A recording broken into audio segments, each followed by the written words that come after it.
I cannot stress to you enough how absolutely like monumental this has been for me in the last 3 weeks, maybe 4 weeks. I think that we've been discussing this.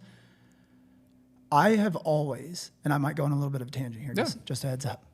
I grew up in Awana, going to church at least twice a week. Like I went, Wednesdays for Awana and Sundays. I had a stretch of time from like 16, 17 to like 25, 26, where I lost my faith in God completely and all this stuff, right? Throughout all of that, when I was a believer, when I was a non-believer, I was always under the assumption that the belief in Jesus himself, was the same as the belief in God. Oh. What I mean by that is that you either choose to believe that Jesus existed or you choose to not believe that he existed the same way that you choose in God. Okay. I had no idea that even the most scholared atheists, absolute atheists, don't even dispute the existence of Jesus. Mm-hmm. That is absolutely mind-blowing to me. And the more that I've learned about it and I've talked to other people, the common person has no idea that whether or not Jesus existed is not even a question. Mm-hmm. It's not even something that's up for debate at this point. There is less than a handful of actual scholared atheists that will even say that he didn't exist. Yeah. I didn't understand that where non-believers actually understand, because most of us don't understand. We just, it's like Santa Claus. I hate to make that reference, but it's like Santa Claus, just something that's been told to us and we just choose to believe it or we choose not to believe it. Yeah.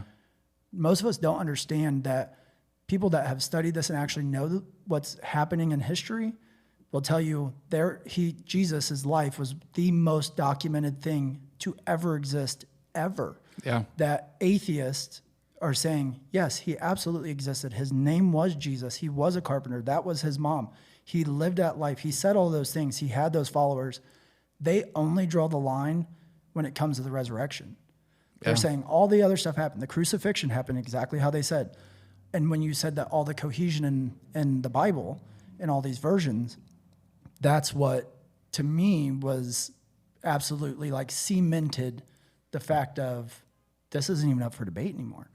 Because what one person was referencing that I was listening to was saying, if you looked at that in a modern time and said, there was a crime that was committed, and I have 500 eyewitnesses, and then I ask about that crime over thousands of years, and I can get documented proof over and over. He was like, it would be unreasonable for me to say that that's unreliable. Mm-hmm.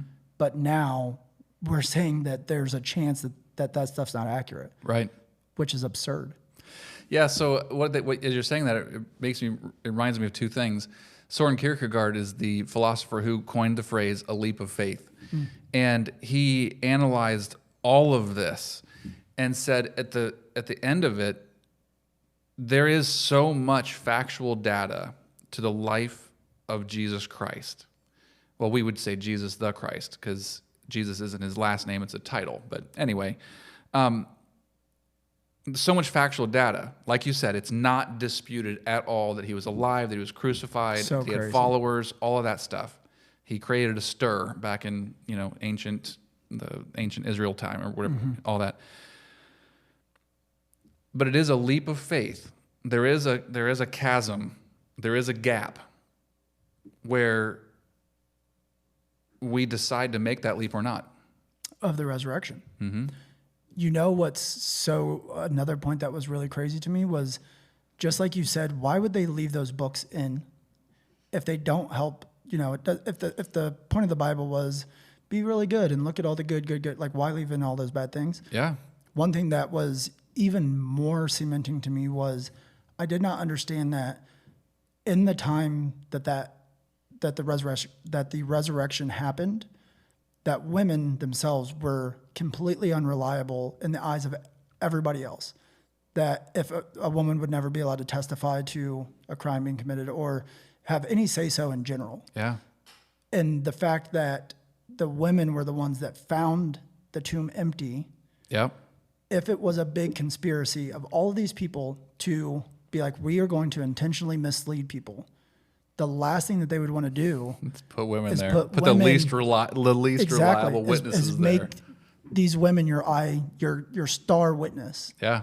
They would have made it a man Yeah. or whatever. But because the more like logical explanation is that they just were telling the truth and putting all of the truth into this book and being like, decide with it what you will. We're not going to remove or exclude, like we're just going to tell what happened and you can decide on your own. Yeah. That in itself to me was another cementing fact of like, that's just logic.